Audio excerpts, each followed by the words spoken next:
were all um, all disorders, okay, that would create an injury, trauma, or problem sa liver, or complication sa liver, iisa lang ang simptomas. Okay? Iisa lang ang simptomas. For example, hepatitis. Si hepatitis pag lumala, parehas lang ang simptomas ng hepatitis sa liver cirrhosis. Okay? Why? Kasi yung function ng liver natin will be affected. So kung sira si liver, masasira yung kanyang normal functions. So lahat ng may kinalaman sa liver carcinoma, cancer sa liver, parehas lang yung symptoms niyan with the hepatitis. Okay? Meron lang tayo tinatawag na early sign at saka late sign. Ang early sign mo lang naman, syempre, diarrhea, pwedeng abdominal pain. To all the parts affected naman sa GI natin. Hindi lang naman specific sa stomach or sa intestine. Earliest sign will always be abdominal pain. Okay? Abdominal pain, sira sa liver, may cholecystitis ka, meron kang appendicitis, always abdominal pain, earliest sign. Now, for us to know, para mamaya, mabilis na lang, for us to know the symptoms, the signs and symptoms that may happen if you have problem in your liver, kailangan alam mo muna yung kanyang normal na physiology, anatomy and physiology. Kailangan alam mo yung function ni liver. Pag alam mo kasi yung function ni liver, alam mo na ang signs and symptoms. So hindi mo na mag-memorize pa. Huwag ka lang mag-memorize pa ng mga signs and symptoms. Okay? O, number one, ano ba yung function ni liver natin? Number one, yung liver natin, meron itong Kupffer cells. Okay? Kupffer cells. Kupffer cells. Si liver may Kupffer cells. Yan. Your Kupffer cells is involved in what? Phagocytosis. Involved in phagocytosis. Your liver is involved in your phagocytosis. Phagocytosis, alam mo na yan. Engulfment of microorganism. Ngayon, pag sira sa liver, may problema sa liver, tingin mo na dito sa harapan, magdi-decrease ngayon si Kupffer cell. Magdi-decrease ang phagocytosis. The patient is at the risk for infection. So, number one. So, ibig sabihin, lahat ng may problema sa liver, they are at risk for what? Infection. Next, number two. Number two, your liver is responsible for detoxification. Your liver is responsible for detoxification. Detoxification. We want to remove kasi yung mga free radicals. Free radicals, yan ay byproduct ng metabolism. Okay? Free radicals are byproduct of your metabolism. We do not want free radicals because free radicals, if they are increased in your body, it could lead to formation of cancer cells. Ngayon, responsibility ni liver para mawala yung free radicals. Ngayon, kung may sakit ka sa liver, edi mag-decrease ang detoxification, mag-i-increase ngayon si free radicals, at risk ka for cancer, and you are also at risk for what? Infection. You're at risk for infection. So, talaga pag may problem sa liver, lagi ka nagkakaroon ng infection. Number three, your liver is responsible for biotransformation. Biotransformation. Pag sinabi kong biotransformation, ito yung tinatawag natin drug metabolism. Okay? Drug metabolism. Okay? Once uminom ka ng gamot, it will undergo drug metabolism. Or, pag sa ibang libro, ang tawag natin dito ay yung first pass phenomenon sa pharma. First pass phenomenon. So for example, kung inom ka ng gamot, yung gamot mo ay 100% na efficacy, if it will undergo drug metabolism through your liver, see 100%, probably yung 40% dyan ay madedeactivate. And only 60% ang maa-absorb ng katawan. Kuha natin. Because once a drug will undergo metabolism, some components of the drug is being deactivated. Ngayon, kung may problema ka sa liver, decrease ang drug metabolism, okay, you are at risk for what? Kung hindi na de-activate lahat ng gamot sa components, pwede kang ma-overdose hanggang magkaroon ka ng drug toxicity. Kaya careful tayo sa dosing ng pasyente natin sa medical ward pag meron siyang liver problem. I-question mo dapat, Doc, parang mataas ang dosage na to para sa pasyente. Eh di ba, Doc, may problem siya sa liver? The liver is responsible for drug metabolism. And not all the components of the drug will be deactivated or metabolized. So the patient is at risk for drug toxicity. May I request for ikaw na ang doctor. May I request for the determination of drug serum level before we administer the dosage given. Ikaw na ang doktor.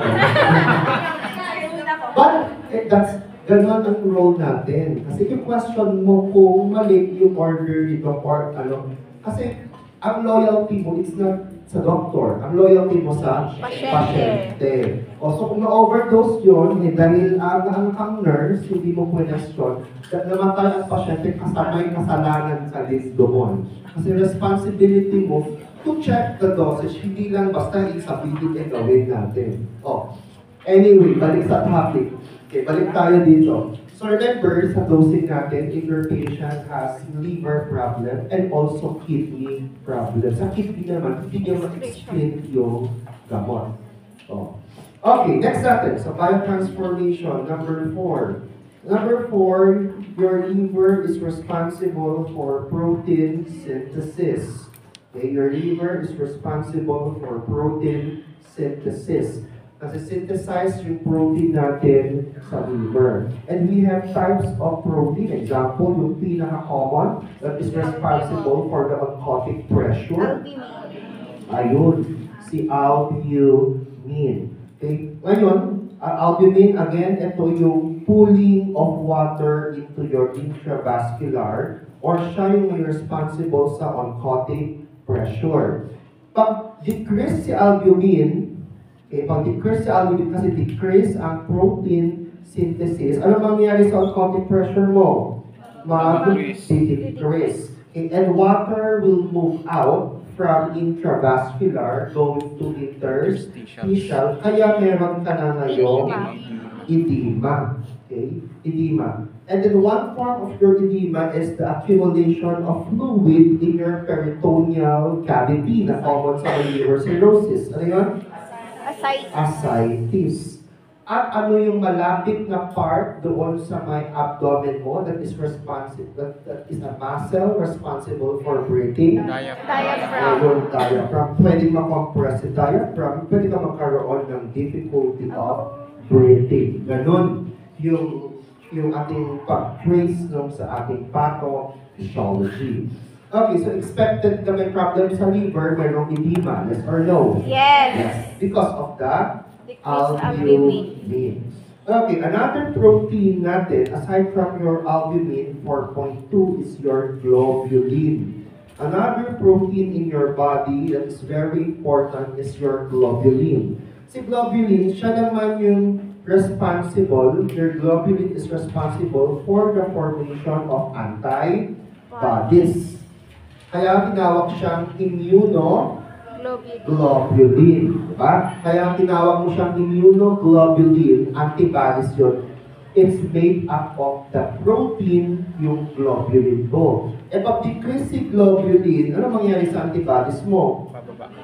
Di at risk ka na naman for what? Infection. Last na protein natin, 4.3, yung ating clotting factors. Your clotting factors. clotting factors are protein. Ang clotting factors ay protein. So pag decrease the clotting factor, again, the patient is at risk for what? Bleeding. Kasi hindi na-synthesize ng clotting factor. Ang clotting factor ay protein. Okay, that is for protein synthesis. Number 5. Number 5, your liver is responsible to two processes to increase the glucose level of your blood. Number 1 is yung conversion of your glycogen to glucose, yung glycogenolysis, and another, the conversion of fats and proteins as a new source of glucose. Tama? Ano yan? Si Gluconeogenesis. alam niyo na yan. Si gluconeogenesis. Okay, gluconeogenesis. But before we have glycogenolysis, your liver is responsible for the storage of excess glucose. Kino-convert niya si excess glucose mo into glycogen. Eh kung sira din si liver, wala siyang ma-convert na glycogen to your glucose. Kasi nga, sira siya. Hindi siya makapag-store ng excess glucose. So wala rin talagang glycogenolysis. So now, if these two processes decrease or absent, what will happen to your glucose level? Hypoglycemia. Decrease. So the patient with liver problem is at risk for hypoglycemia. Okay, hypoglycemia. Number 6. Okay. Number 6, si liver natin ang may pakana sa production ng bile. Okay? Bile. Production of your bile. And you know, bile already is for fat emulsification and digestion. Sino kasama ni bile na nagpupunta sa common bile duct to digest fat in the small intestine? Sinong enzyme? Pancreatic enzyme. Lipase. Okay? Lipase, di ba? Now, your bile, it is temporarily stored in your Gallbladder. gallbladder. Kung merong fat sa small intestine, sinong ma-release na hormone? Cholecystokinin. Anong ginagawa ni cholecystokinin? It contracts your gallbladder. Alam na.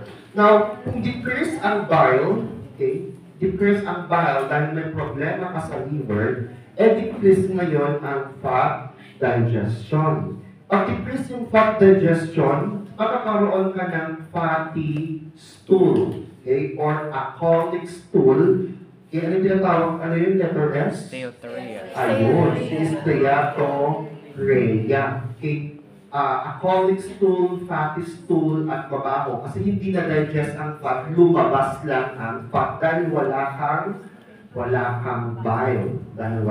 bile. So resulting to steatorrhea, alcoholic stool, or fatty stool. Now, bile is also needed for the absorption of your what? Fat-soluble Medication. Fat-soluble medication and fat-soluble vitamins. So, ibig sabihin, decrease din ang absorption ng adet. Di ba? Ito yung mga fat-soluble vitamins natin. E pag decrease ang absorption ng vitamin K, ano pwedeng makita ang signs and symptoms? Bleeding. Decrease ang A at saka E. Decrease immune system. And decrease ang vitamin D. Vitamin D is needed for the absorption of calcium. Decreased calcium would lead to fracture.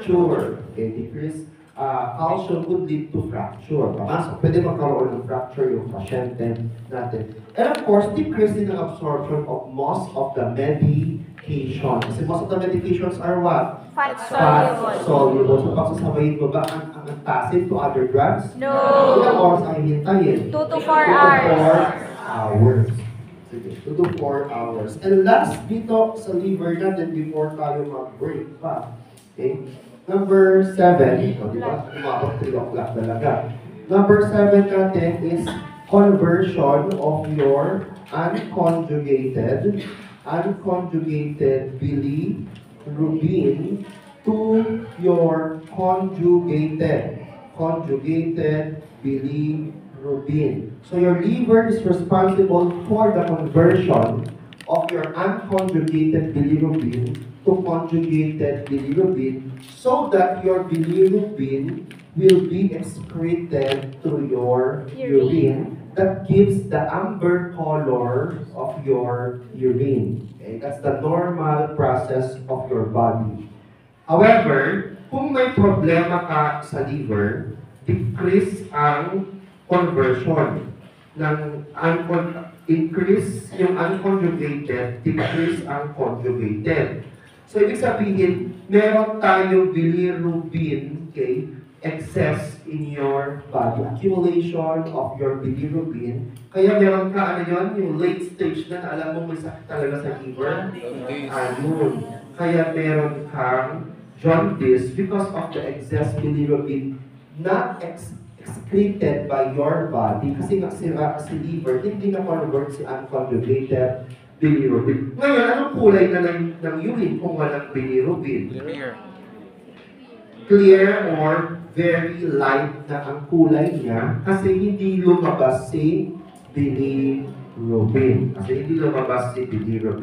Okay, and that's it for your liver. Kung na-memorize mo yan, no need to memorize na the signs and symptoms of liver cirrhosis, hepatitis, liver carcinoma. Kasi alam mo na yung pathophysiology, anatomy and physiology of your liver, and you know already the cause of the signs and symptoms. Pero ang tanong dun sa exam natin, ganito. Okay? Patient with hepatitis, you're going to visit a patient with hepatitis. Which of the following items will the nurse bring to the room of the patient? Letter A, cheeseburger. Letter B, chocolate. Letter C, fresh flour. Which of the following items will the nurse bring to the room of the patient with hepatitis? Letter A, cheeseburger. Letter B, chocolate. Letter C, fresh flour. Letter C, fresh flour. Letter D, salad. B. Boy. Which of the following items will the nurse bring Chocolate. to the patient with hepatitis? Letter A, cheeseburger. Letter B, chocolate. Letter C, fresh flour. Letter D, salad. Letter A, cheeseburger, fats. And increase ang bile production. Cheeseburger, maalat pa siya merong idi. Letter C, fresh flour. Fresh. Di ba yung fresh, pag fresh, meron kang immunosuppression. Diba? Diba? Bawal ang fresh pag may immunosuppress. Diba? Oh. Decrease ang immune system. At least nga sa infection. Yung letter D, salad. Yung letter D kasi yung salad, pwede kasi fresh, pwede hindi. So hindi siya specific. Hindi mo kasi alam kung luto yun or fresh. So anong sagot mo? Kasi ang patient is at risk for what? Hypoglycemia. Ganun yung question doon sa exam. So, definitely, alam mo yung anatomy, physiology, at pathophysiology if you have a problem on your liver. Yun muna, and break tayo. Konti-konti na lang, pancreatitis, cholecystitis na lang, and some infections.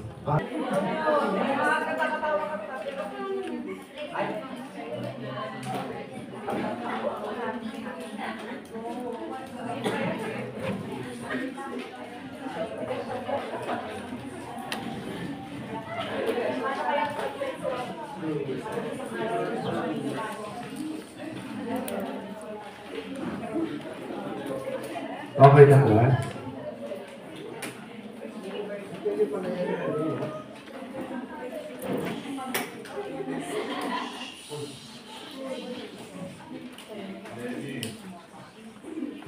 Okay. So, konti na lang class under your hepatobiliary disorders. So, you know already the effect of if your liver is affected. Okay, no need to memorize the signs and symptoms. Makikita yung mga signs and symptoms na yan during the late stage if you have a liver disorder. hepatitis, liver carcinoma, liver cirrhosis, and other things that we could affect your liver. Early signs include abdominal pain, okay? Nausea and vomiting usually. Abdominal pain and nausea and vomiting. Now, for your liver cirrhosis, common topic lang na related to that could affect and lead to the late signs if you have problem on liver, you have liver cirrhosis. Okay? Pag sinabi mong cirrhosis, meron tayong fibrosis and scarring. Okay? We have fibrosis and scarring. Now, liver cirrhosis, possible causes include, number one, yung pinaka-common, yung Leydig cirrhosis. Okay? Leydig cirrhosis. Leydig cirrhosis, ito yung alcoholic cirrhosis due to chronic intake of alcohol. Ito yung pinaka-most common cause of your liver cirrhosis. Leydig cirrhosis or your alcoholic cirrhosis due to chronic intake of your alcohol. Next natin, number 2, meron tayong tinatawag na post-necrotic. Okay? Post-necrotic.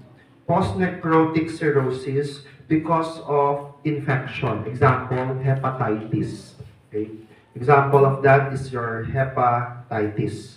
Next, another, aside from infection, ito rin yung hepatotoxic medication or drugs. Okay? Most common cause of cirrhosis na hepatotoxic drug, yung paracetamol natin.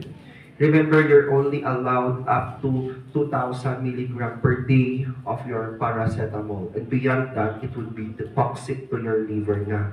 Okay? So, post-necrotic due to infection. Example, hepatitis. Yung mga hepatotoxic drug. Example, yung paracetamol. Example, pa yung anti-TB drugs natin. These are hepatotoxic drugs. Yung RIPES, rifampicin, and so on. Next, number 3 natin is a cardiac cirrhosis. Cardiac cirrhosis. Cardiac cirrhosis. Cardiac cirrhosis, ito yung right-sided heart failure natin. Okay? Right-sided heart failure. Incompetent yung right side, yung right ventricle natin, so that blood will backflow into your systemic circulation, leading to cirrhosis of your kidney. Increase kasi ang pressure pabalik sa systemic circulation, increase ang pressure sa liver, resulting to scarring and fibrosis. Cardiac cirrhosis. So, ang complication ng right-sided heart failure natin is what? Liver cirrhosis. Okay? Because of increased pressure, backflow of blood into systemic circulation, increased pressure on your liver, resulting to scarring of your liver. Cardiac cirrhosis. Number 4, meron tayong biliary. Okay? Biliary cirrhosis. Biliary cirrhosis. Ang problema naman sa biliary cirrhosis, merong obstruction sa common bile duct. Okay?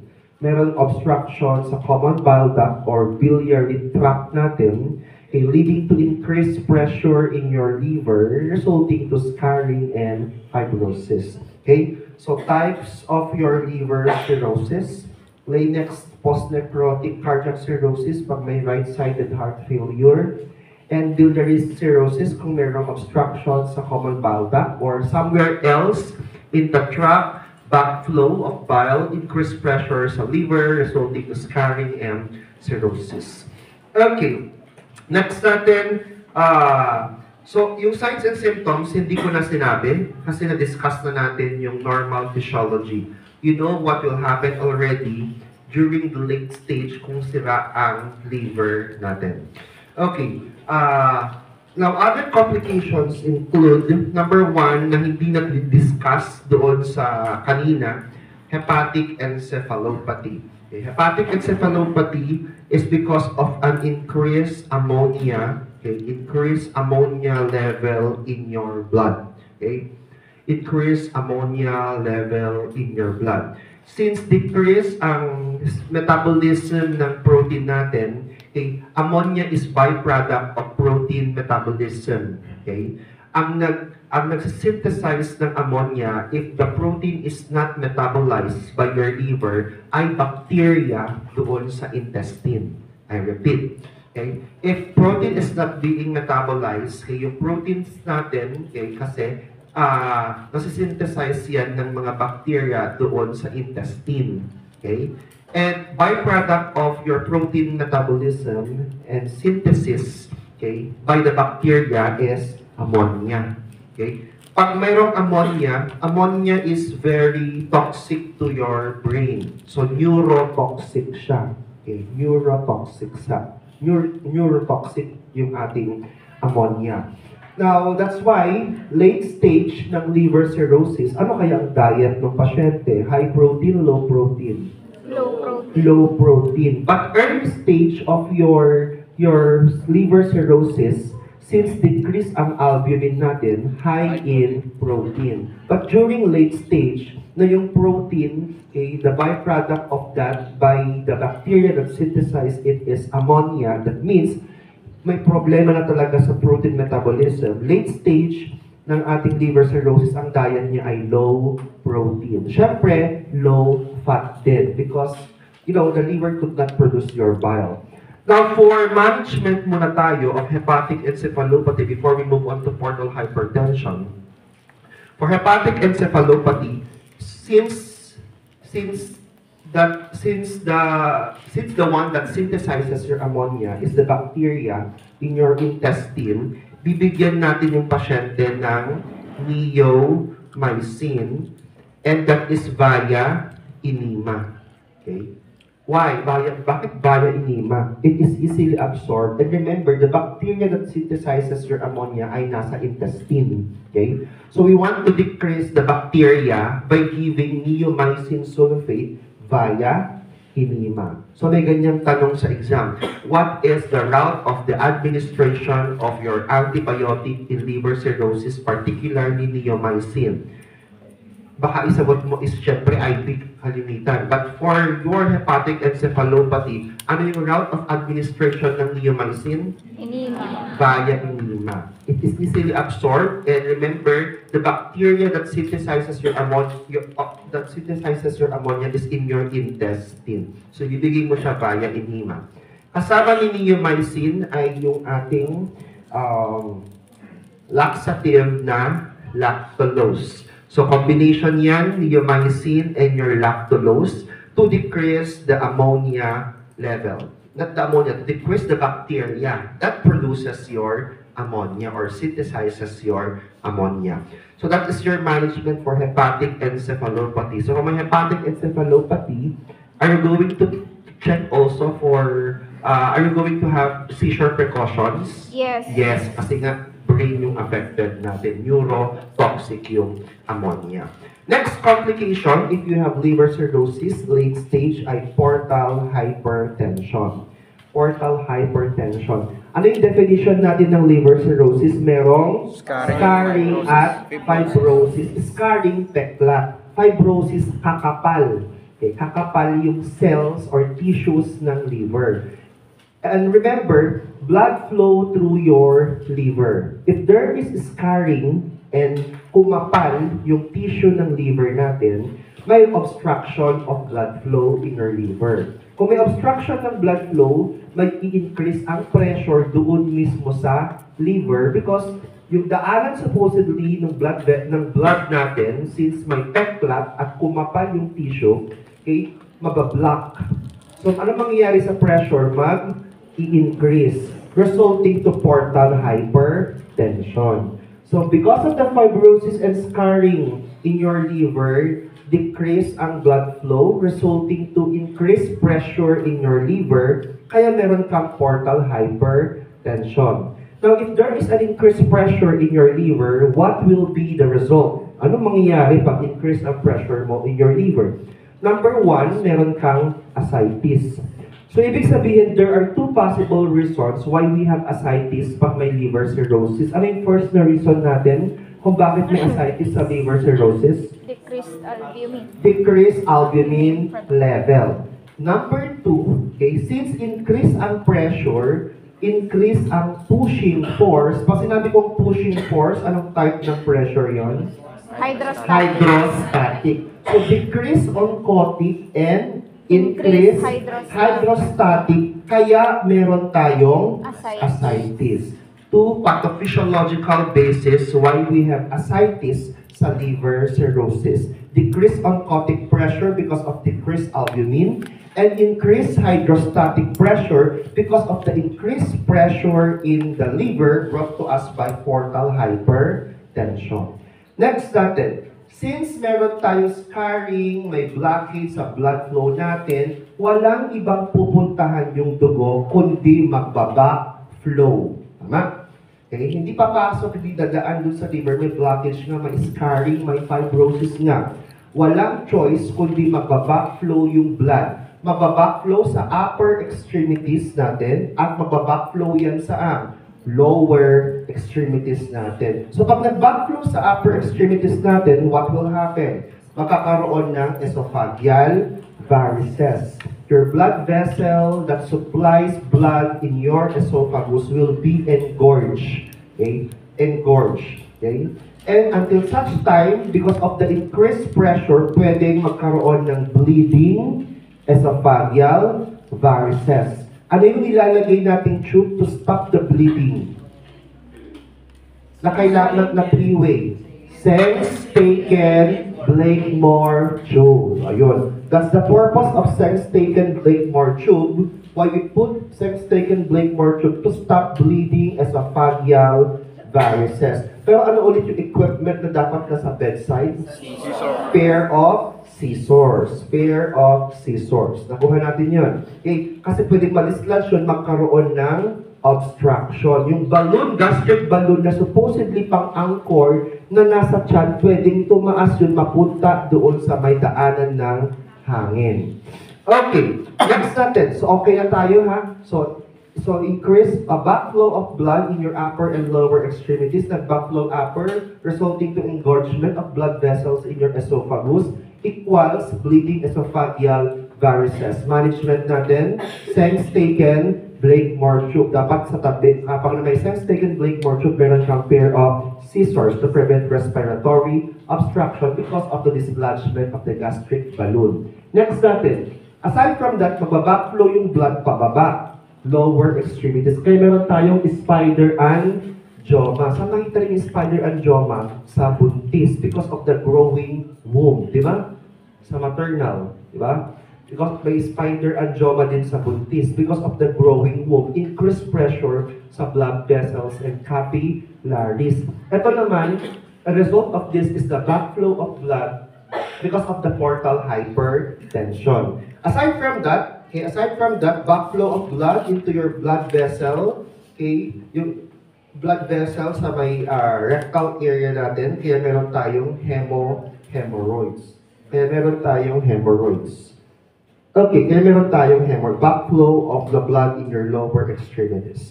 Okay, that's it for your liver cirrhosis.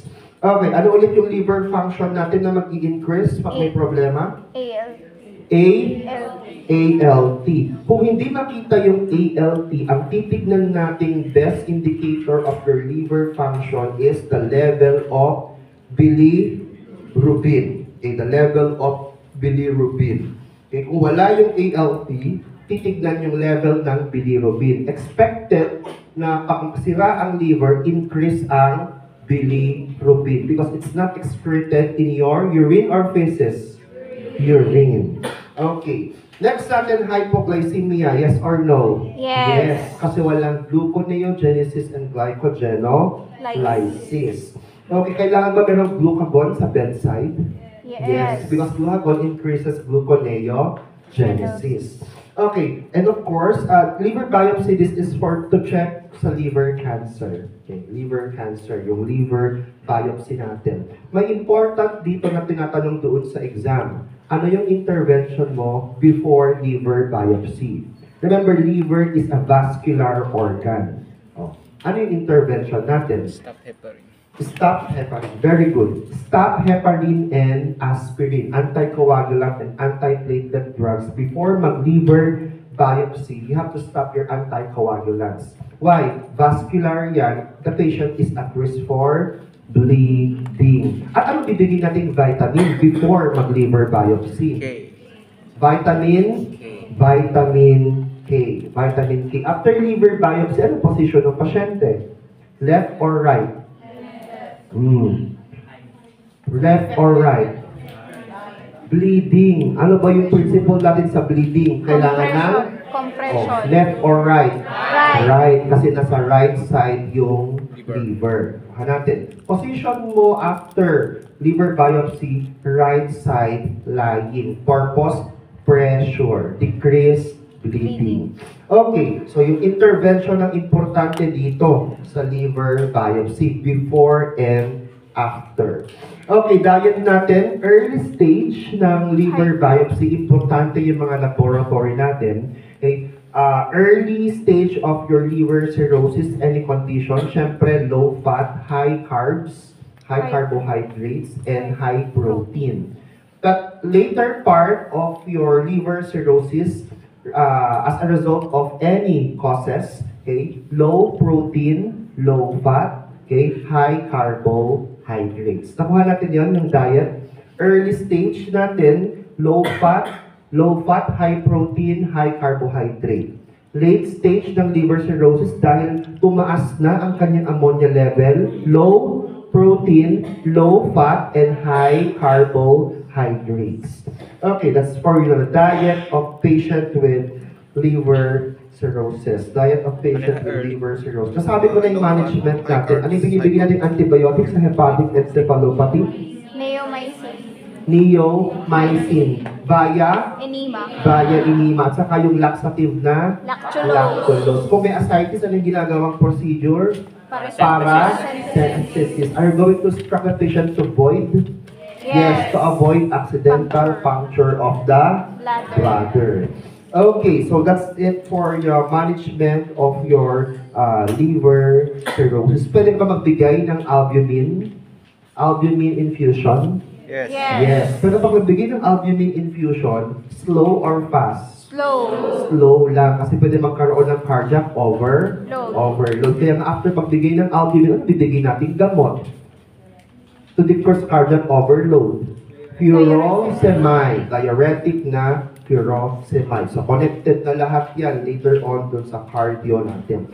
Done na tayo sa esophageal varices, yung Sengstaken Blakemore tube. Yan yung sinasabi kong engorge na veins natin. Okay, resulting to increased pressure to your liver, backflow of blood due to portal hypertension. Okay, next natin, cholelithiasis, cholecystitis, choledolithiasis. Cholelithiasis, meron tayong stone. Okay? May bato. And common gallstone is made up of what? Cholesterol. Made of cholesterol. Pag sa kidney naman, made of, yung stone sa kidney made of calcium. Pero ito usually made of your cholesterol. Cystitis, there is inflammation. Choledo doon sa may common bile duct, yung ating bato. Okay, now for cholecystitis, cholelithiasis, cause yan or risk factor, tandaan lang yung 5 F's natin. Alam mo na yan. Female, fat, 40 above, ano pa? Fertile, okay? Fair. At saka fair. O, yung 5 F's natin, risk factors of your colon, female, fat, 40 above, fertile. Sir, bakit fertile? May kinalaman yan saan? Contraceptive. Sa estrogen. Kinalaman sa estrogen. Okay, increase ang fat synthesis if you have increase in your estrogen. Fair, common among Asians. Okay, now for cholecystitis, number 1 sign mo lang naman dyan ay pain. Diba? Pain saan? Right? Upper quadrant. Okay, pain sa may right upper quadrant. Anong tawag doon sa instruct mo yung pasyente mag-inhale? You put your hands doon sa may borderline, sa may ribs, sa may right upper quadrant. Ano yan? Murphy's sign. Okay? So dito naman meron tayong ini-elicit na sign. Ang tawag natin doon ay yung Murphy's sign. Okay? Murphy's sign. Instruct the patient to inhale.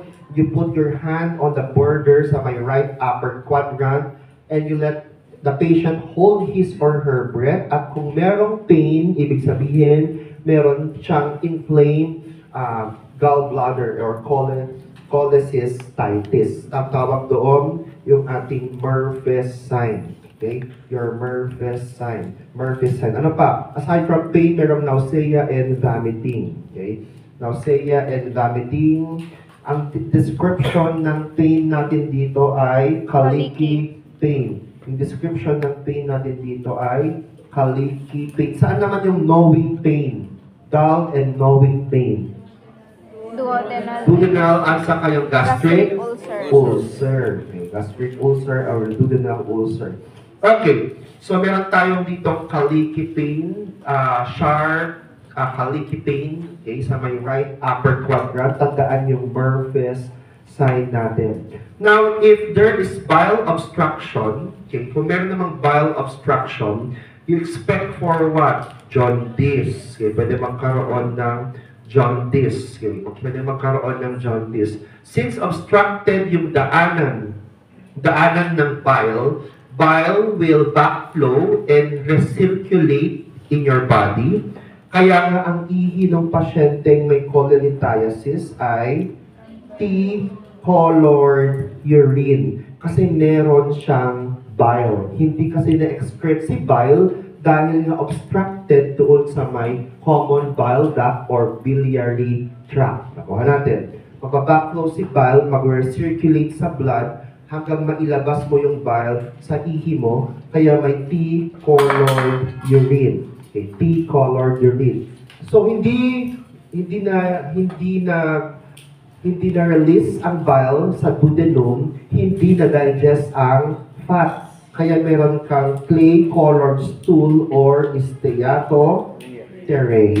Kaya meron kang clay-colored stool or steatorea. Hindi lumabas sa tae, hindi na-digest ang fat, kasi nga, nag-recirculate, lumabas sa ihi, kaya nga tea-colored urine. Tea-colored urine. Okay, those are the signs and symptoms of if there is biliary obstruction. Signs and symptoms if there is biliary obstruction. Okay, usually dito, to diagnose, di ba, ultrasound, di ba? Okay, usually to diagnose the ultrasound. Now, for the medication for pain, ang ginagamit natin dito ay Demerol. Sobrang severe kasi yung pain niya. Demerol, or this is your meperidine hydrochloride. It's a narcotic analgesic. For the pain related to cholecystitis, cholelithiasis, or even pancreatitis, Demerol ang binibigay. Pag ang exam ay Philippine-based board exam, hindi tayo nagbibigay ng morphine, sulfate, because it could cause Respiratory depression. spasm on the sphincter of Oddi. Oddi or OD. Diba? Sir, ano yan? Diba? We have two common, stop writing muna, tingin muna sa harapan para maintindihan. Okay?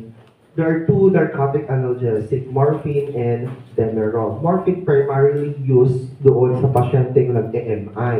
Diba? Or kung merong severe pain after a surgery. Okay? However, may consideration tayo when it comes to the severe pain of cholecystitis and pancreatitis. If the severe pain is related to cholecystitis or pancreatitis, hindi ka magbibigay ng morphine. Why? Because morphine could cause spasm on the sphincter of OD. Sir, nasaan ba ang sphincter of OD?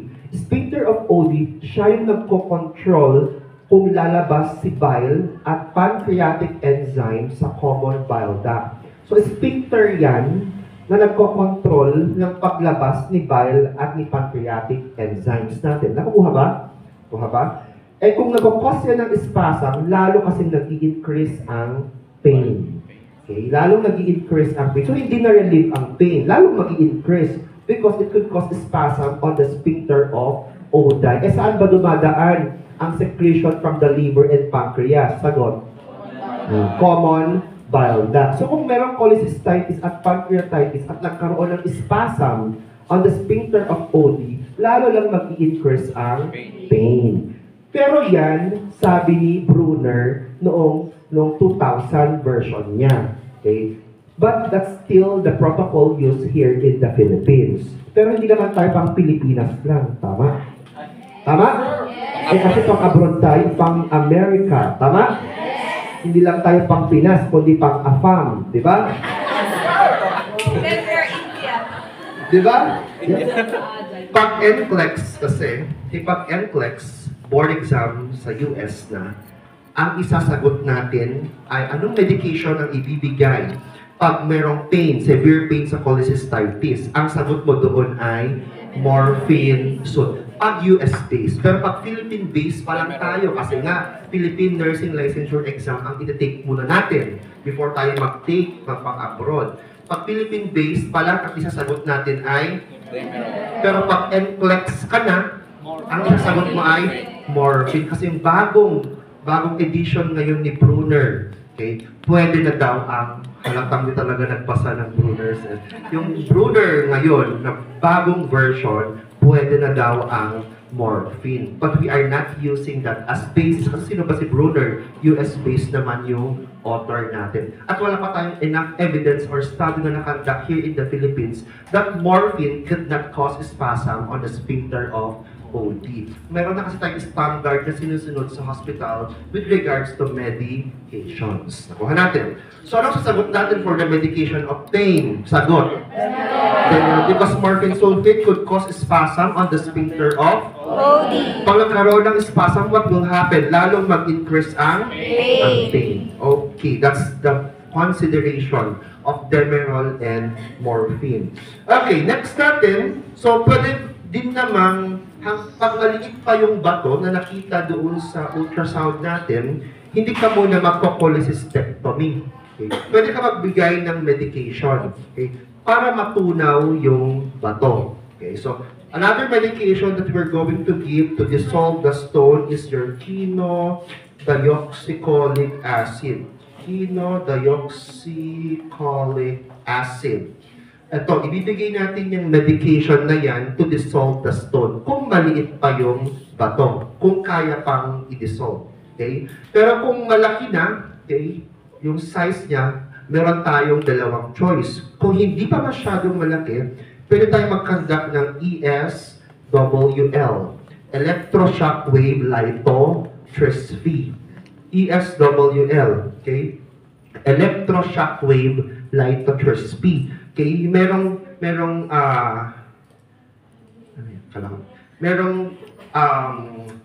lesser na current na may kuryente na electroshock wave nga eh. May lesser volts ng kuryente na i-administer para madurog yung bato. Okay? Dudurugin yung bato through electroshock wave lithotripsy. After that procedure, you have to instruct the patient to increase fluid intake para ma-eliminate natin yung stone. Nakuha? Nakuha yun na electroshock wave lithotripsy. Ginagawa din yan sa bato sa kidney. Kung maliit pa yung bato sa kidney, pwede rin ito, electroshock wave lithotripsy. Pero pag hindi na, open surgery na to remove the stone. Kaya nga tayo cholecystectomy. Okay, yung cholecystectomy. Pag sobrang laki na, hindi makaya ng pag-inom ng gamot, pag-administer ng kuryente para madurog yung stone natin, magka-cholecystectomy na tayo. Sa cholecystectomy, pwedeng open yan. Or yung, ano yun? Yung laparotomy. Yung open, increase ang risk mo dyan for bleeding at mas matagal ang recovery period. However, yung laparotomy, maggagawa lang ng 3 incision dyan. Yung isa, papapasok dyan ng camera. Yung isa, mapapasok dyan yung cautery natin. Yung isa dyan, mapapasok dyan ng pangkat. okay, or suction, okay, okay, two, tas may camera, na-try nyo na yun? Mas may camera, tapos tatanggalin lang yung bato, okay? Kinabukasan, pwede nang umuwi yung pasyente. Saan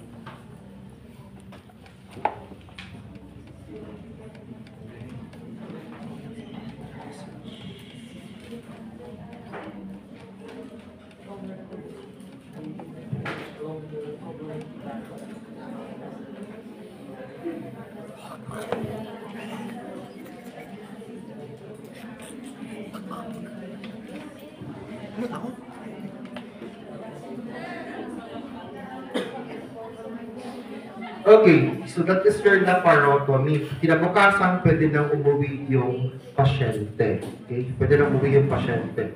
Okay, syempre, after the surgery, NPO muna yan, hintay mo muna mag-pass ng flatus, syempre. Mag-pass ng flatus. Okay, that is for your cholecystectomy. Anong bibigyan nating medication for the pain, morphine, or Demerol? Demerol. Demerol, because morphine could cause spasm of the sphincter of OB. Lalong mag-increase ang pain. Alam na yun. Okay, that's for your cholelithiasis. Next natin and last, pancreatitis. Meron pa tayong infection, di ba? Infection pa. Ipasok natin lahat dyan. Pancreatitis. Pancreatitis, inflammation of the pancreas. Inflammation of the pancreas. Pwedeng acute and chronic. Pag sinabing acute, short flare lang yan. It would resolve immediately.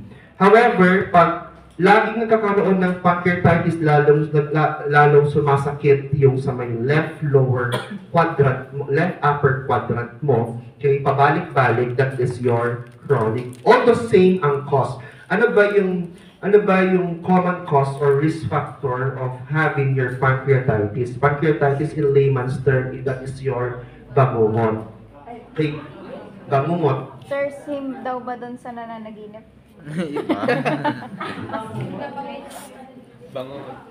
May misconception kasi yung nightmare yun, yung may psychological na yun, problem na yun, issues, not problem.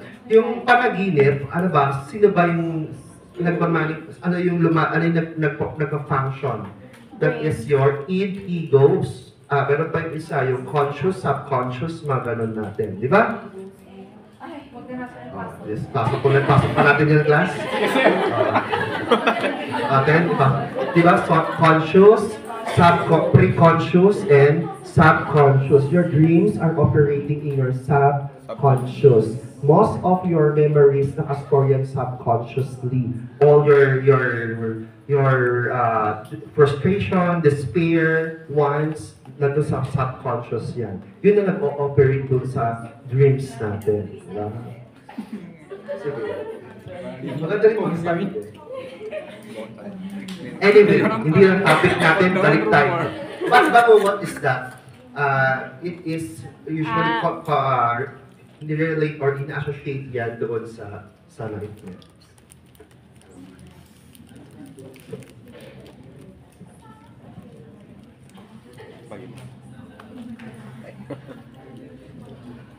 Okay, pancreatitis na tayo. So the main cause of your pancreatitis is one, syempre meron kang obstruction. Okay.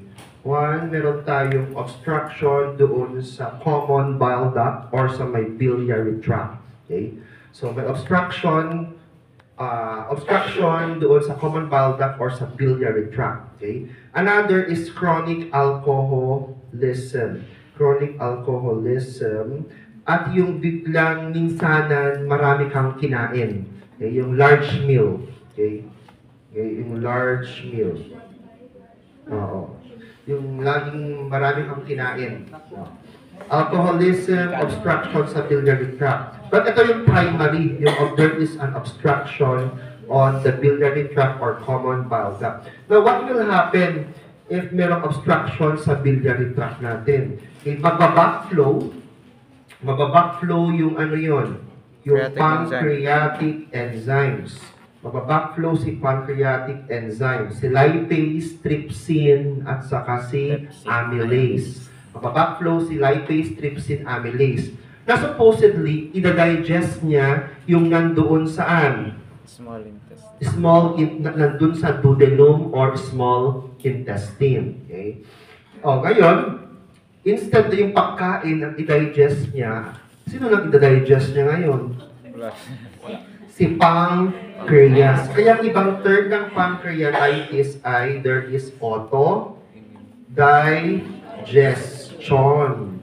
Merong autodigestion ng pancreas by the pancreatic enzymes. Why? Hindi lumabas kasi merong obstruction. Sir, bakit naman yung alcoholism and large meal could cause pancreatitis? Because of alcoholism at saka large meal, ma-stress ngayon si pancreas. Kung marami kang kinain, di marami rin siyang isi-secrete na pancreatic enzymes that could cause autodigestion. Okay? Now, for pancreatitis, ang main sign natin, syempre, ay meron tayong pain. Okay? Main sign natin, of course, for your pancreatitis, you have your pain sa may left upper quadrant. Diba? Pain sa may left upper quadrant. Pain sa may left upper quadrant. Since may autodigestion dyan, pwede tayo magkaroon ng signs of shock. Okay? Yung signs of shock, tachycardia, and so on. So, signs of shock. Since increase ang secretion ng pancreatic enzymes natin at increase ang secretions ng pancreatic enzymes, di ba ang pancreas mo meron din siyang endocrine function. Yeah. Since ang focus niya na yung pag-secrete ng pancreatic enzymes, kasi di ba hindi lumabas yung pancreatic enzyme sa small intestine. Tama? Yes. And normally, ang katawan mo, since may undigested food sa may small intestine, your mind will command your pancreas to secrete more pancreatic enzymes. However, kahit mag-secrete siya ng pancreatic enzymes, kung may obstruction sa common bowel na hindi lalabas yung ating pancreatic enzyme, lalo lang magkakaroon ng autodigestion. Kaya nga kung may pancreatitis, papakainin mo ba ang pasyente? No, kasi lalong magkakaroon ng autodigestion. Kaya kung may pancreatitis, agad-agad, NPO yung pasyente natin. Okay. Now, sir, bakit merong hyperglycemia? Since ang focus na ni pancreas ay pag-secrete ng pancreatic enzymes, nakalimutan niya na yung function niya na endocrine. Until such time, hindi siya mag-secrete ng na kailangan for the absorption? Insulin. Walang insulin equals hyperglycemia. O, di na gets na. Okay. So, signs and symptoms include, meron tayong hyperglycemia. Kasi hindi na mag-secrete kasi ang focus na yung pag-secrete ng pancreatic enzymes. Okay. Now, for your diagnosis, instead na mapunta kasi si amylase at lipase doon sa ating duodenum, makikita mo na yan saan? Sa blood. So, increase ang lipase natin. Di ba lipase? Ito yung very significant na finding natin kung mayroon problema sa pancreas. Okay. So, increase ang lipase. Okay. Increase ang lipase natin. Now, for your pancreatitis, meron tayong dalawang sign dito, yung Cullen sign. Okay. Cullen sign. Cullen, umbilicus. Okay. May U yung Cullen's. So, nasaan yan? Merong discoloration saan? Umbilicus. Okay? Kay Cullen, may U kaya sa may umbilicus. Okay? Another yung Turner sign. Okay? Another yung Turner sign natin. Turner sign naman, merong discoloration at may pain sa may flank area. Okay? May pain at discoloration sa may flank area. Nawala ang signal. Discoloration and pain at flank area. Cullen sign, discoloration, bluish discoloration of the umbilicus. Turner sign naman, meron tayong discoloration and pain sa may flank area. Sa may flank area. May U at L yung umbilicus may U at L. Kasi minsan napagpapalit nyo yan, okay? Yung Turner's sign, walang L yan, so hindi sa umbilicus yan. Wala namang L. May L ang umbilicus, so Callen's sign. Okay, Callen's sign. Okay, for pancreatitis, number 1, pag may pancreatitis, pasyente naka-NPO. Alam mo na yung reason. Okay, kung kumain, di lalong mag-increase si pancreatic enzyme, hindi naman makalabas. Lalo lang makakaroon ng auto-digestion. So, kung naka-NPO ang pasyente, paano na yung support ang nutrition niya? TPN. Di mag-TPN na tayo. Okay, TPN. Anong diet kaya niya later on? Low fat. Okay. Low fat diet. At dahil hindi lumabas yung pancreatic enzyme natin, okay, bibigyan natin ang pasyente ng synthetic pancreatic enzyme. Meron tayong synthetic na lipase, amylase, trypsin. So you will give synthetic pancreatic enzyme for digestion. Okay, for digestion. Oral ingestion. May nakalimutan ako doon sa cholecystitis after operation. Inaalala ko kanina. After operation, yung sa cholecystectomy natin, naglalagay tayo ng T-tube. Tama? May T-tube siya. Pag open yan lalo, may T-tube siya. Anong purpose ng T-tube natin na nilalagay after drainage of the excess bile? Okay, drainage of the excess bile natin. Okay, drainage of the excess bile. Okay, yung T-tube natin. Sir, bakit hindi nila tinatanggal yung sa duodenum? Okay, pag may surgery. Saan ba kasi nagde-drain ang common bile duct natin? Duodenum. Sa may duodenum. Pag tinanggal mo yung duodenum, is wala nang pag-drainan yung sa ating common bile duct. So kahit not functional siya, doon pa rin siya mag-drain sa may duodenum natin. Ang purpose ng T-tube natin to remove excess bile because we want to maintain the integrity of the suture. Kung sobra kasi yan at increase ang pressure, masisira yung suture natin. Okay? Kaya meron tayong T-tube. Any abdominal surgery, may nakita kang tube na ka-insert. Okay, NG tube. Anong purpose na naman noon? Decompression. And, thank you pala. Pero naman pa kayo singit dyan konti. I don't know kung na-discuss. Last lang, mabilis lang to, siguro 10 minutes. Dagdag na tayo sa GIT.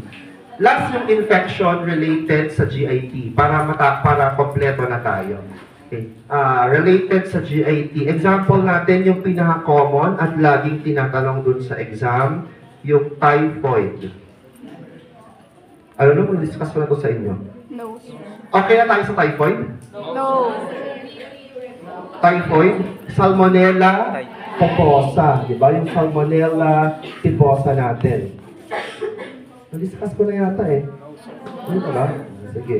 Typhoid fever. Kasi pinaka-common na infection sa GIT. So, your typhoid, cause natin dyan ay yung Salmonella typhosa. Diba? So, yung Salmonella typhosa. Kaya tinawag din ang typhoid na Salmonelliasis. Okay? This is fecal-oral transmission. Contaminated food and contaminated water. That's a bacteria. Common on contaminated food and contaminated water. Okay? Another, for your typhoid, ano ba nangyayari kung meron kang infection through accidental na nakakain ka ng food or nakainom ng water na contaminated with your Salmonella typhosa. For Salmonella typhosa, syempre, nausea, vomiting, diarrhea. Urea. Bibigyan mo ba ng loperamide? No. No, kasi bakit? Compensation ng katawan ang diarrhea. Prioritize natin ang dehydration. Napapasok ng Salmonella typhosa in your body, yung Salmonella typhosa natin, it will affect your Thayer's patches. Okay? Makakaroon tayo ng rose spots abdomen. Mag-stick yan sa Thayer's patches. Okay. Sir, ano ang Thayer's patches? Thayer's patches are lymphatic vessels. Thayer's patches are lymphatic vessels sa GI. Yan yung tumutulong para protektahan yung GI natin against infection. Pag sinabing lymphatic vessels, mayaman yan sa lymphocytes. Mayaman sa lymphocytes. Now, mag-stick yan, it would cause inflammation of your Peyer's patches. Kaya meron tayong characteristic sign ng typhoid fever na rose spot abdomen. Kaya meron tayong rose spot or rose patch abdomen. Okay? That is the pathognomonic sign of your typhoid. Pathognomonic sign of your typhoid rose patch abdomen. Pagpasok ni Salmonella typhosa din sa katawan mo, si Salmonella typhosa, yung microorganism, it will stick himself to the mucosa doon sa tiyan. Okay? So, stick himself to the mucosa. Okay? Until such time, magkakaroon ng scarring. Okay? Magkakaroon ng scarring. Kung may scarring, invasion of blood vessel, meron tayong bleeding. Bleeding. Sa tiyan yan, for example, melena, signs and symptoms. So, meron tayong scarring. Another, yung scarring na yan, pwedeng maging makaroon ng perforation. Pag may perforation, lalabas na si gastric content, complication mo na ay peritonitis. Okay, peritonitis. Another, so since yung Salmonella typhosa, it will invade blood vessel, yung Salmonella typhosa po pwedeng pumunta sa dugo. Okay? Mag-circulate yung dugo papunta sa brain, resulting to typhoid psychosis. Ito na yung layman's term natin na typhus. Diba?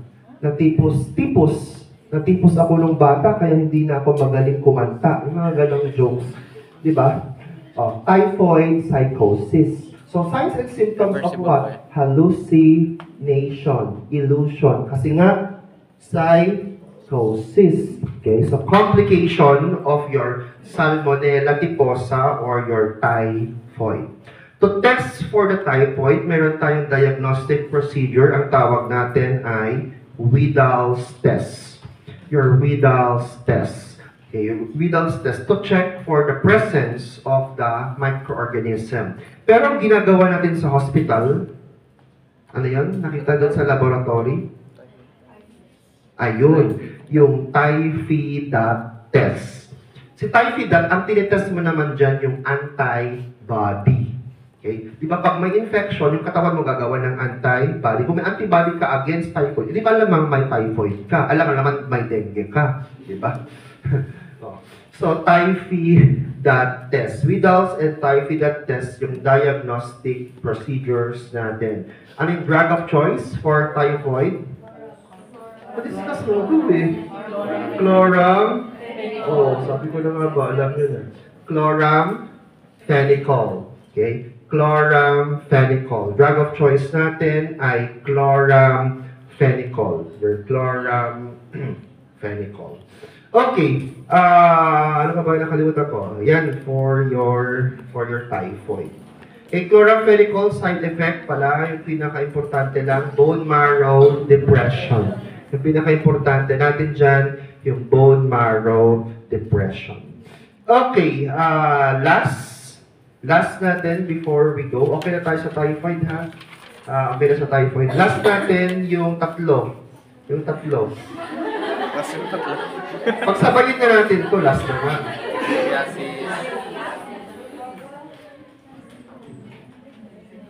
Dysentery. Cholera. Last na to. Okay. Your amoebiasis, dysentery, and your cholera. Unahin muna natin yung cause. Ito kasi yung mga common na tinatanong na diarrheal diseases. Your amoebiasis, yung cause muna. Caused by your entamoeba histolytica. Caused by your entamoeba histolytica. This is a protozoal infection. It's a protozoal infection. Most common, lahat naman yan fecal-oral, but the most common source of entamoeba histolytica is a contaminated water. Contaminated water. Pwede ba makuha ang amoebiasis through sex? No. No. Pwede ba makuha? Pwede ba makuha yung amoebiasis through sex? Iyak ba? Yes. Fecal oral, accidentally nakakain ka ng contaminated food or water. Sex, pwede yung mga dinilaan mo yung puwet, ganon, hindi nagbukas. So, pwede yung mga Basic. hindi naman unwanted, yung mga unsanitary sexual practices. So, pwede sex. Kaya, anong magagawin? Maghugas. Hugas din pag may time. Oo. Diba? Okay, protozoal yan. Ang dysentery, this is a bacteria. Bacteria. It's caused by what? Shigels. Shigella. Okay? Shigella. Okay, yung shigella. Iba yung shingles. Shingles is your herpes zoster. Yung shigella. Shigellosis ang ibang tawag natin sa dysentery. For your dysentery, meron tayong mga species of dysentery. Meron tayong dysentery. Meron tayong flexneri. Okay. Flexneri. Meron tayong sonay. At saka boydii. Yan. Shigella bacteria yung mga yan. Ang pinaka-common sa Pilipinas ay flexneri. Philippines. Ipilit nyo na yung clue. Wala nang ibang maisip. Most of the cases here in the Philippines, ang cause niyan ay flexneri. Philippines. Okay. Ang cholera naman, ang ibang tawag natin sa cholera ay Eltor. Ibang tawag ay Eltor. Okay? Kasi ang kanyang bacteria ay si Vibrio eltor. Si Vibrio eltor. Lahat yan may diarrhea, lahat may nausea, vomiting, lahat may abdominal pain. But what is the difference? Ito na. Sa amoebiasis, yung type ng tae mo dito ay mucoid. Okay? Mucoid. Merong dugo-dugo. May blood streak. May dugo-dugo. Okay? And merong pus, may nana yung tae. And compared to the tae of the tree, ito yung pinakamabaho sa amoebiasis. Why? Kasi meron ngang pus. Okay, meron ngang pus. Sa dysentery, ito yung tinatawag nating bloody diarrhea. Okay? It's a bloody diarrhea. Okay? Bloody diarrhea. Parang yung tae mo, dugo yung tae mo. Kasi nga bloody nga eh. Bloody diarrhea.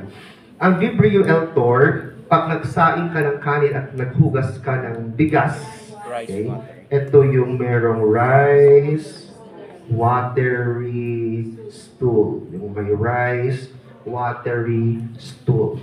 Now, yung commonalities naman, okay, both amoebiasis and your cholera, ito yung meron siyang tenesmus. Okay? Merong tenesmus. Parang yung ginamit. Tenesmus. Tenesmus class is, ito is positive ang abdominal pain, pero negative ang bowel movement. Okay? So, natatae ka, pupunta ka sa CR, natatae ka, pero wala namang lumalabas. Pero ang sakit-sakit ng tiyan mo. Ang tawag doon, tenesmus. Positive abdominal pain, pero negative naman ang bowel movement. Tenesmus. Both amoebiasis and dysentery, meron yan.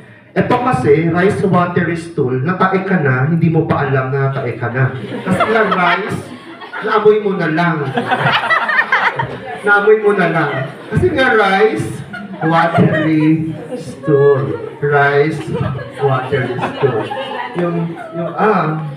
Meron na nga. Andyan na pala. Diba? For the medication na tayo. For the diagnosis, alam mo na, stool culture, stool exam. Dadala mo agad-agad yan sa laboratory. Huwag maghintay ng more than 1 hour. Alam mo na. For amoebiasis, since it's a protozoal infection, syempre magbibigay tayo ng metronidazole. Metronidazole, or this is your flagyl. metronidazole, an anti-protozoal drug. Ang metronidazole, binibigay mo din yan before surgery as a prophylaxis together with your antibiotic na cefuroxime. Diba? So, free of drug, and of course, drug of choice natin for amoebiasis. Remember, pag nabili ka ng metronidazole, especially pag oral, metallic taste. Normal lang ang merong metallic taste. When you give metronidazole, normal lang ang merong metallic taste. Normal lang ang merong metallic taste when you give oral metronidazole. Importante dito, no alcohol while taking your metronidazole. It could cause excessive vomiting. Okay, makakaroon ka ng excessive vomiting. Parang ang reaction niya yan ay yung antabius or disulfiram.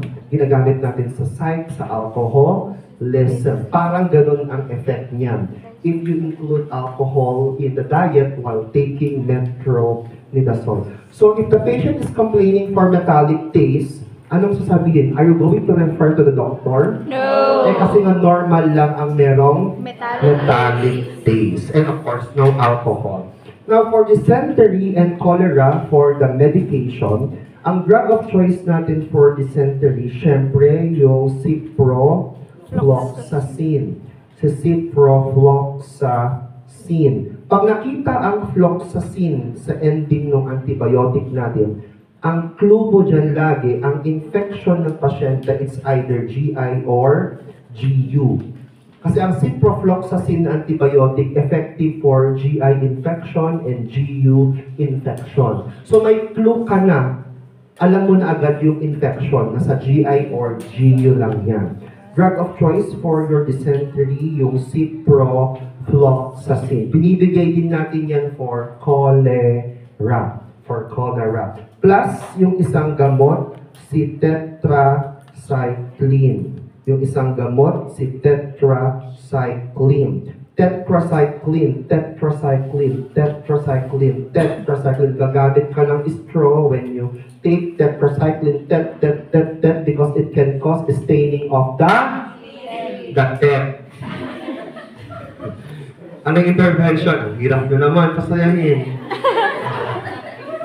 Tetracycline gamit ng straw kasi yan, it could cause staining of the tet. Bawal din sa buntis because it has a teratogenic effect. Bawal din sa buntis. It could cause teratogenic effect or merong teratogenic effect. Tetrogenic. Bawal din sa bata. Bakit? It could cause skeletal growth retardation. Ipilit mo na. Pilit mo yan. Skeletal growth retardation. Skeletal growth retardation. So, bawal sa bata, bawal sa buntis, at gagamit ng straw pag nag-take ng tetracycline. Basta children. Okay, children. Okay. Kasi children, up to 18 years old naman, 16, depende, na mako-close ang epiphyseal plate. Hindi na kami tatangkad. Epiphyseal plate, yung stop ang growth mo. Epiphyseal plate, 16, 17, 18 years old, depende kung male or female. Mauuna mag-stop ang growth sa female. Sa boys, up to 21, mag-grow pa yan, yung epiphyseal plate niya. Diba? Hindi na ako tatangkad. Okay. Ito ang ciprofloxacin and your tetracycline. Usually, binibigay yan therefore to patients who are what? Adults. So, ano na binibigay natin for children for dysentery? So, both ito binibigay ha, cholera and dysentery.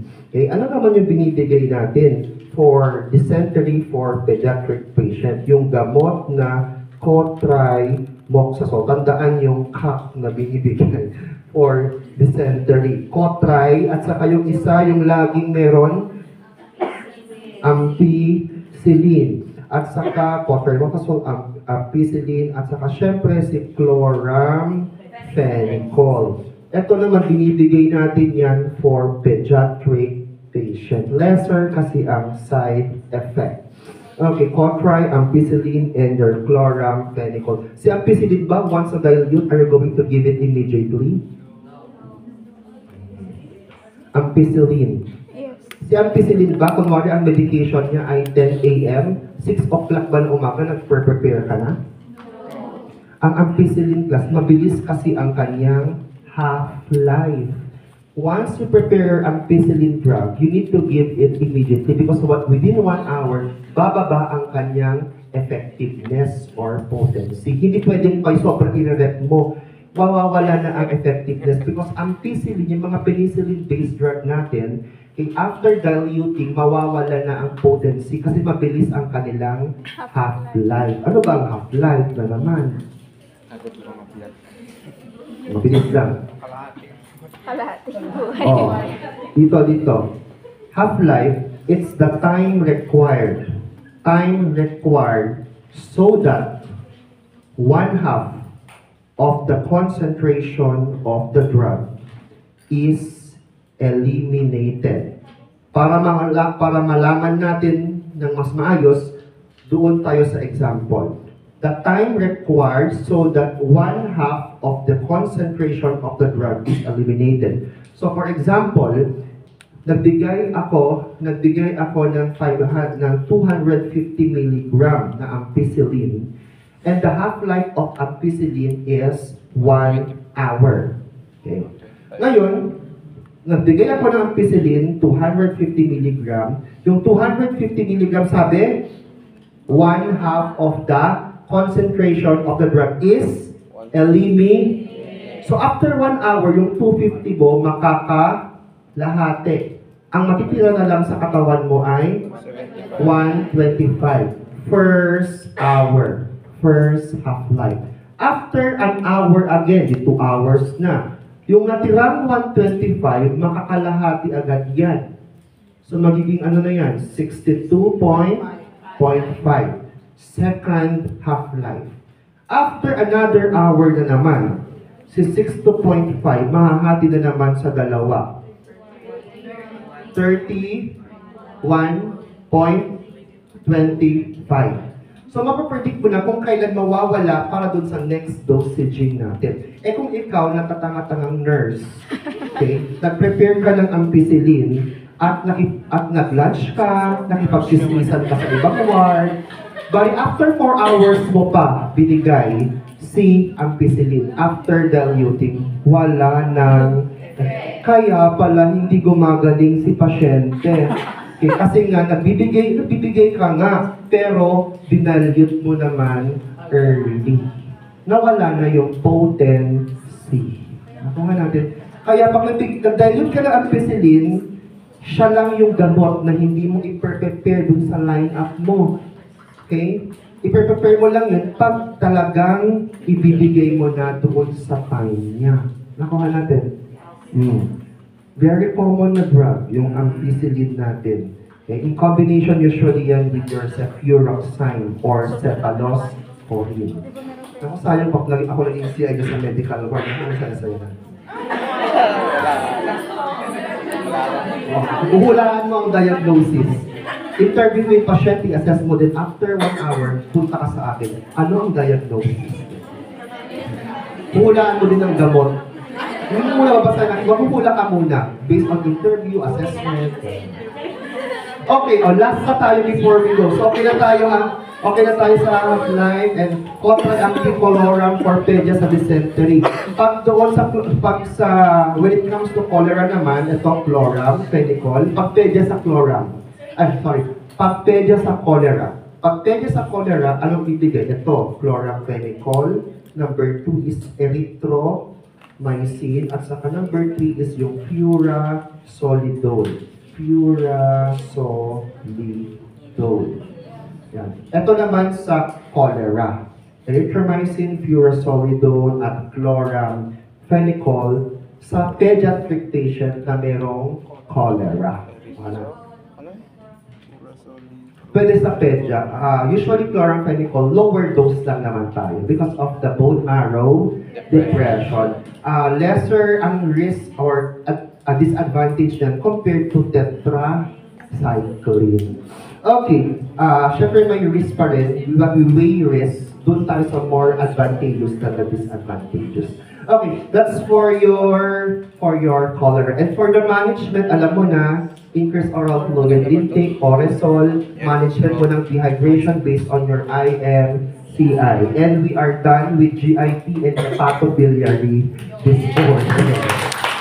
Okay, class, ulit-ulitin, reviewin natin lang yan. Then, i-apply natin doon sa questions. Iba pa rin naman yung inaral doon sa pag-apply sa question. Sa question kasi, critical thinking na yan. Although kahit memorize mo yung concept mo, pero hindi mo na-relate yung mga concept sa ibang concept sa food assessment and pharma, malolos ka pa rin, lalo na doon sa anatomy and physiology natin.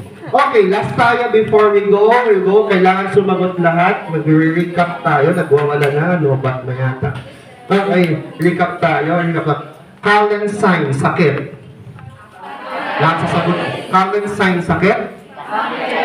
Pancreatitis. Increased protein, late stage of liver cirrhosis, yes or no? No. Yes or no? No. Binibigay natin to decrease ammonia via enema. Neomycin. Ano yan? Neomycin. Neomycin. Okay, neomycin. Screening sa colorectal cancer.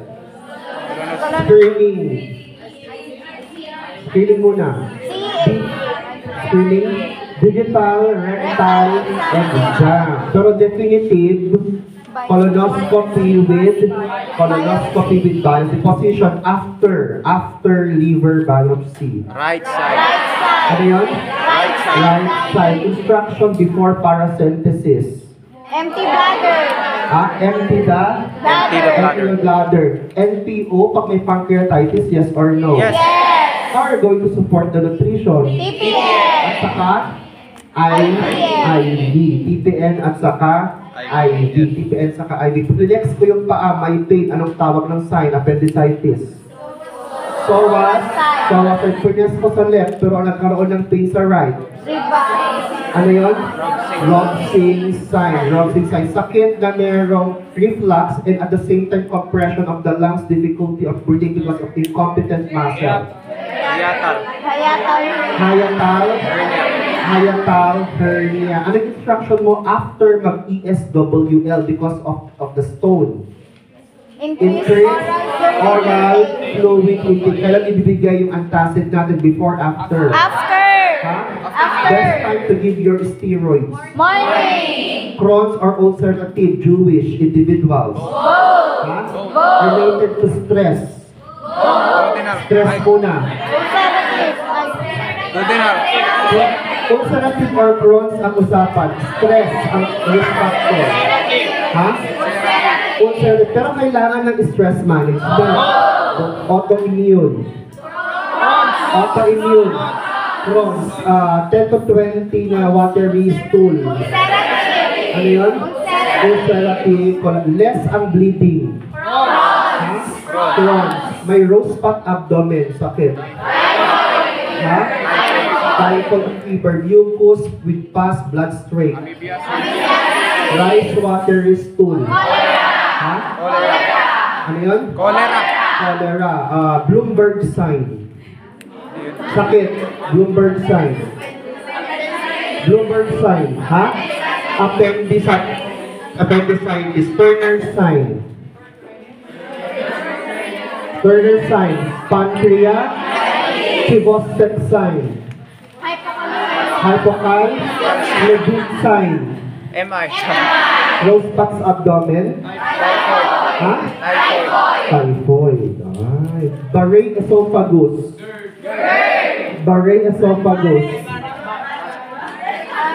Esophageal cancer. Diba? Esophageal indigestion. Gastric cancer. Relieved by food. Ulcer. Ano yan? Drug of choice. Pain sa may cholecystitis. Ano yan? Bakit hindi pwedeng morphine? Spasm. Ano ang picture of OD? Vitamin na bibigay before liver biopsy. Ha? Okay, magbibigay ng albumin, fast, slow. Ha? Inima more than 18 inches, yes or no? Ha? No. Yes or no? No. Rigid board like abdomen, leukocytosis, absent bowel sound. Ano kaya yun? Peritonitis. Ano yan? Peritonitis, drug of choice, typhoid. Lorong clinical. Corang, drug of choice, dysentery. Ciprofloxa. Bibigyan ko ng pancreatic enzyme na synthetic. Anong sakit? Pancreatitis. Pancreatitis. Diet ng pasyente late ng liver cirrhosis. Low carb. Low protein, High carb. High carb. low fat, and high carbohydrate. Ang pain ko nasa may left upper quadrant. Anong organ ang affected? Liver. Ha? O yung pain ko nasa may left, right, lower quadrant. Ano yun? Appendicitis. Eh, meron akong caraya gum. Nasaan kaya ang stoma? Araya. Ileum or ascending colon. Ileum or ascending colon. Ilan dapat yung content ng colostomy bag before ko eliminate? Ano yan? Pwede mag-swimming? Pwede mag-swimming? Yes. Okay, ilang days bago mag-mature yung stoma natin pwede nag-ganito? 3 to 5 days. Okay. I think okay tayo. Balikan lang yung notes natin. And that's for GI and matapos yung learning disorder. Next na tayo ay orthopedic nursing mo. But exam muna. Exam muna tayo. Next week, Ma'am Kate and Sir JR will take charge for Monday, Tuesday kasi wala kami. The following week,